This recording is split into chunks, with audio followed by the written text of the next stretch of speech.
반갑습니다. 오목사의 성경대로입니다. 교인들 사이에서 가장 함부로 사용이 되고 또 잘못 이해되는 단어는 은혜라는 단어가 아닌가 싶습니다. 교회 재정 보고나 교단 총회에서 회의할 때 은혜롭게 합시다 이런 말을 종종 들어봤을 텐데요. 어떤 의미로 사용하고 있습니까? 점심 먹을 시간도 가까이 왔는데 피곤하게 꼬치꼬치 따지지 말고 대충대충 좀 쉽게 넘어갑시다. 이런 뜻이 은근히 전달이 되죠. 어떤 문제나 주제에 대해서 분명하고 정확하게 처리하기보다 좋은 게 좋은 거 아니겠는가 그런 말이죠. 목사님, 설교 말씀에 은혜 받았습니다. 이 말도 자주 사용을 하는데요. 여기서 은혜 받았다는 말은 어떤 의미로 사용하는 걸까요? 내가 듣고 싶어 하는 말씀을 해주셔서 대단히 감사하다. 내 가려운 귀를 긁어주셔서 속이 다 시원하고 위로 엄청 받았습니다. 이런 의미로서 은혜 받았다 일 겁니다. 습관처럼 사용하는 은혜, 이 잘못된 예를 하나 더 들어볼까요? 저는 하나님의 은혜를 입어 그 은혜로 삽니다. 모든 게 하나님의 은혜로 된 것이지요. 우여곡절이 있긴 했지만은 하나님이 도와주시고 챙겨주셔서 내가 바라고 계획한 대로 일이 순조롭게 마무리되었다. 참 감사하다. 이런 의미이겠죠. 이처럼 나에게 유리하고 편리한 쪽으로 일이 진행되기를 바라고 결과까지 만족할 때 사람들은 은혜라고 말하곤 하죠. 하지만 성경에서 은혜라는 말은요, 전혀 다른 의미로 사용하고 있습니다. 이 천사 가브리엘이 마리아를 찾아와서 너는 하나님의 은혜를 받았다. 이렇게 말합니다. 그때 마리아는 청년 요셉과 결혼하기로 결정한 예비 부부였죠. 아마 두 사람은 머지않아서 결혼을 해서 알콩달콩 둘만의 신혼살림을 차릴 그런 기대로 꿈에 잔뜩 부풀어 있었을 것입니다. 결혼을 앞둔 마리아는 나름대로 그 출산의 계획도 세워보았겠죠. 사랑하는 요셉의 아이는 몇 명이나 낳을까? 아이가 태어나면 이름은 뭐라고 짓지? 마리아의 하루하루는 온통 그 설레임으로 가득 찼을 것입니다. 어느 날 느닷없이 천사 가브리엘이 마리아를 방문합니다. 이 가브리엘의 방문은요, 마리아의 초청에 의한 것이 아니고 아무런 예고도 없이 천사가 마리아 앞에 불현듯 나타난 것입니다. 마리아와 초면일 텐데 천사가 뭐라고 하는가 하면 은혜를 받은 자여 평안할지어다 무서워 말라 내가 하나님께 은혜를 얻었느니라 이렇게 말합니다. 하나님의 은혜를 받은 은혜를 입었다고 하는 이 처녀 마리아 여기까지는 아무 문제가 없죠. 이 탈 많은 세상인데 천사가 평안을 빌어주고 이 불확실한 세상인데 천사가 두려워하지 말라 이렇게 위로해 주니까 아주 좋죠. 그런데 가브리엘 천사가 마리아에게 대뜸 전한 말이 무엇인가 하면 내가 임신해가지고 아들을 낳을 것인데 그 아들의 그 이름을 예수라고 해라. 일방적인 통보였습니다. 아니 결혼을 약속한 요셉과 함께 살기도 전에 처녀인 마리아가 아이를 잉태하게 될 것이라니요.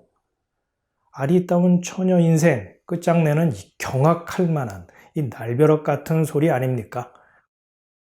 이 같은 천사의 말을 듣고 마리아는 얼마나 놀랐을까요?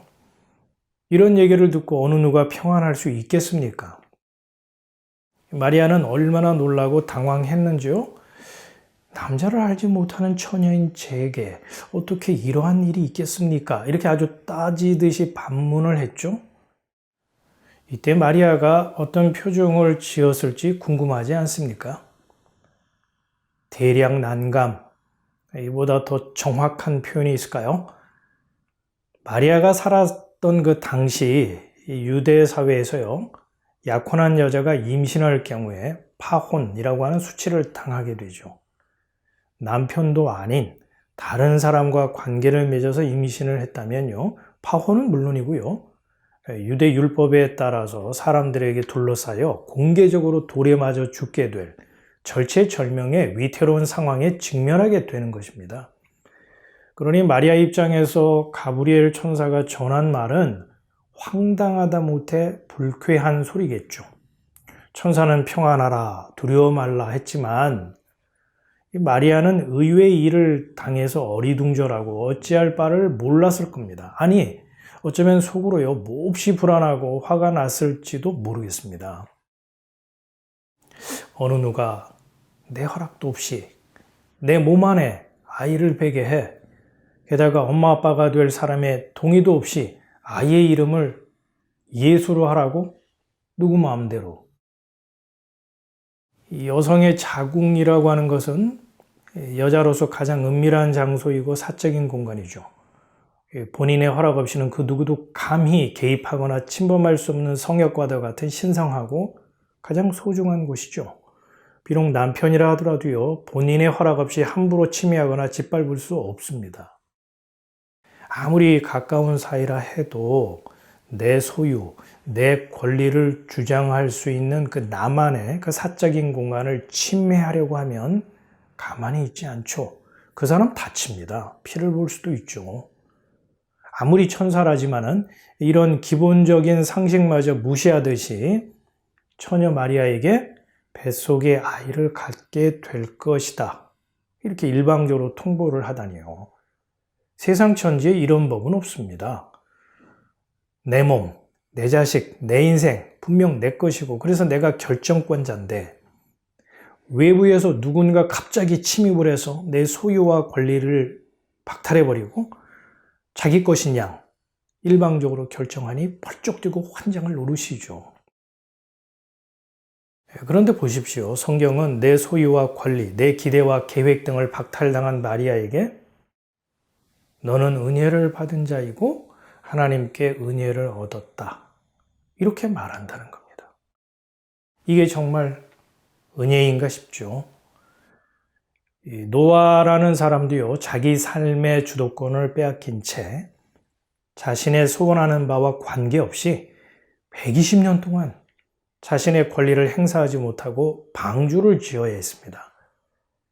그런 노아에 대해서 성경은 이렇게 기록을 하고 있죠. 노아는 여호와께 은혜를 입었더라. 배 만드는 것이 노아의 어릴 적 꿈이었을까요? 방주 만들고 싶다고, 방주를 만들겠다고 손들고 저요, 제가 할게요 라고 했습니까? 노아가 자진해서 하나님께 서원하거나 청했다는 기록이 성경에는 없습니다. 노아가 방주를 만든 것은 하나님의 일방적인 지시가 덮치는 바람에 떠밀려 하게 된 것이죠. 자기 꿈은 깨지고 대신 하나님의 꿈을 이루는 일에 동원된 거죠. 하지만 노아에게 돌아온 것은요, 현실적인 보상이 아니라 사람들의 조롱과 비웃음이었습니다. 구름 한 점 없는 쨍쨍한 날씨에 세상을 물로 청소할 만큼 큰 비가 내릴 거라고 하면서 이 방주를 지었으니 그런 소리를 들어도 싸죠. 이 밖에도 하나님께 은혜를 입은 까닭에 자기의 비전과 권리와 계획이 박탈당한 채 하나님의 손에 붙들려서 이용당한 사람이 성경에는 한둘이 아닙니다. 모세를 보세요. 인생 나이 80에 비전이고 의욕이고 논할 나이가 아니죠. 인생을 서서히 정리할 때입니다. 인생의 황혼이 깃든 모세에게요, 하나님은 예고 없이 찾아오셨죠. 그리고 하나님은 모세에게 애굽의 속박에서 유대 민족을 구출하는 일을 맡아달라 이렇게 설득하십니다. 모세는 극구 사양하죠.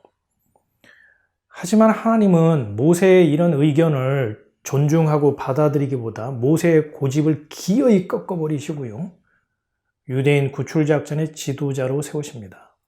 80세 모세는 하나님의 부르심을 받은 이후 40년 동안, 4일도 아니고 넉 달도 아니고요, 40년 동안 하나님의 지시를 받아야 했고 그 길고 긴 잔소리를 들어야 했습니다.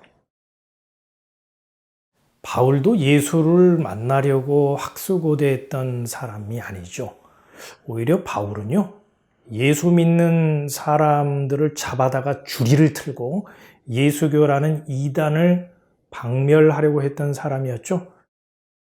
바울이 다메섹에서 부활하신 예수님을 만날 것이다, 이렇게 예감을 하거나 기대했던 것이 아닙니다.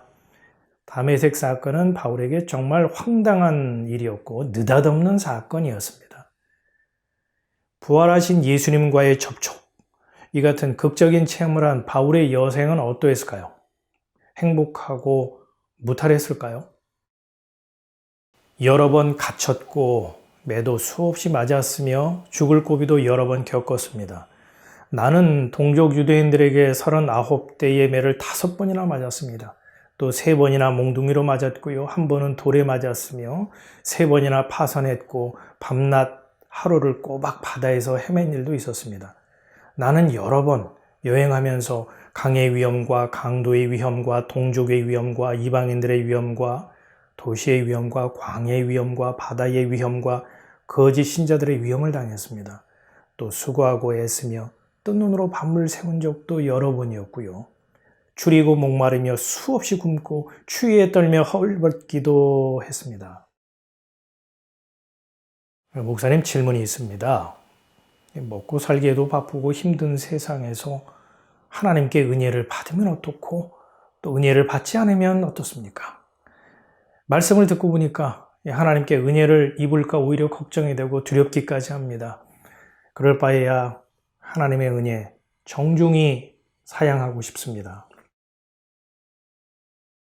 은혜는요, 내가 은혜를 받고 싶다고 해서 받는 것도 아니지만 받기 싫다고 사양한다고 해서 받지 않게 되는 건 역시 아닌 것 같아요.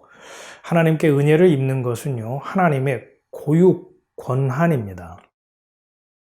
살펴봤듯이 노아가, 마리아가, 그리고 모세와 바울이 하나님의 은혜를 입겠다고 금식하며 기도했거나 자청했던가요?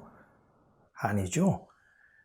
그들도 우리처럼 그저 주어진 일상을 살았던 보통 사람들이었습니다. 그런데 어느 날 그의 인생에 하나님의 은혜가 들이닥친 것이었고요. 그 은혜를 입은 까닭에 자신이 꿈꾸고 바라던 인생과 전혀 다른, 사람들이 보더라도 정말 별난 삶을 살아야 했던 것이죠. 그러니까 하나님께 은혜를 받았다, 은혜 입었다는 말은 더 이상 내 인생은 내 것이 아니라 하나님의 것, 하나님의 소유되었다는 표현으로 바꿔 말할 수 있습니다. 속된 말로 하나님한테 발목 잡힌 것이고 코가 꿰인 인생이죠. 발목 잡힌 사람은 왜 하필 나를 가지고 그러세요? 라고 따지고 항변하고 싶겠지만 선택은 하나님의 고유 권한이라 그 이유를 설명하지 않고는 하나님께 속한 것이죠. 분명한 것은 사람의 비전이나 소원, 됨됨이나 배경 등을 하나님이 심사한 다음에 일정한 점수와 자격을 갖춘 사람만 골라서 똘똘한 사람만 골라갖고 은혜를 베푸는 것은 아니라는 겁니다. 사람의 조건과 관계없이 하나님의 뜻에 따라 은혜 베풀 자에게 은혜를 베푸시는 거죠. 그리고 은혜를 입은 자는 현실적인 안녕을 보장받는 것이 아니고요. 삶의 주도권을 빼앗긴 채 말씀에 의해 이끌려 결국은 은혜를 베푸신 자의 뜻을 이루는 일에 쓰임받게 된다는 겁니다. 건강 때문에 인생의 발목이 잡혔습니까? 자녀 때문에, 배우자로 인해서 또는 이런저런 환경과 상황으로 원치 않게 코가 꿰었습니까? 사람들은 뒷담화 할 것입니다. 인생 실패했다고, 신앙에 문제가 있기 때문이라고, 조상과 집안에 흐르는 더러운 피를 끊어야 한다고, 다 그럴 만한 이유가 있을 거라고 수군거리겠죠. 열받을 것이고요. 마음의 사형 선고를 받은 것 같을 것입니다. 사도 바울이 그렇게 말을 했거든요.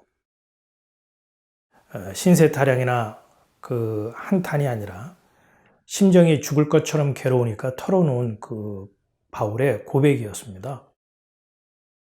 우리 마음에 사형 선고를 받은 줄 알았으니 이는 우리로 자기를 의뢰하지 말고 오직 죽은 자를 다시 살리시는 하나님만 의뢰하게 하심이라. 그가 이같이 큰 사망에서 우리를 건지셨고 또 건지시리라. 또한 이 후에라도 건지시기를 그를 의지하여 바라노라. 바울이 경험한 그 일들과 그의 처지를 보면 하나님을 저주하고 신앙을 버릴 만도 한데요. 어떻게 이런 고백을 할 수 있었던 건지 사람의 언어와 생각으로 이해하려고 하는 것은 무리인 것 같습니다. 우리가 은혜, 걸핏하면 은혜를 말하지만 성경에 비춰볼 때 그런 거는 은혜에 대한 오용, 남용이라는 생각이 듭니다. 내가 원하고 바라던 삶이 아닌 주님을 의지하는 그 십자가의 자리로 이끌려가서 예수를 주로 고백하고 그리스도이심을 드러내는 그런 삶이야말로 성경이 말하는 하나님께 은혜를 입은 자의 삶으로 그 은혜가 참 은혜롭고 은혜다운 주의 은혜이지 않을까 싶네요.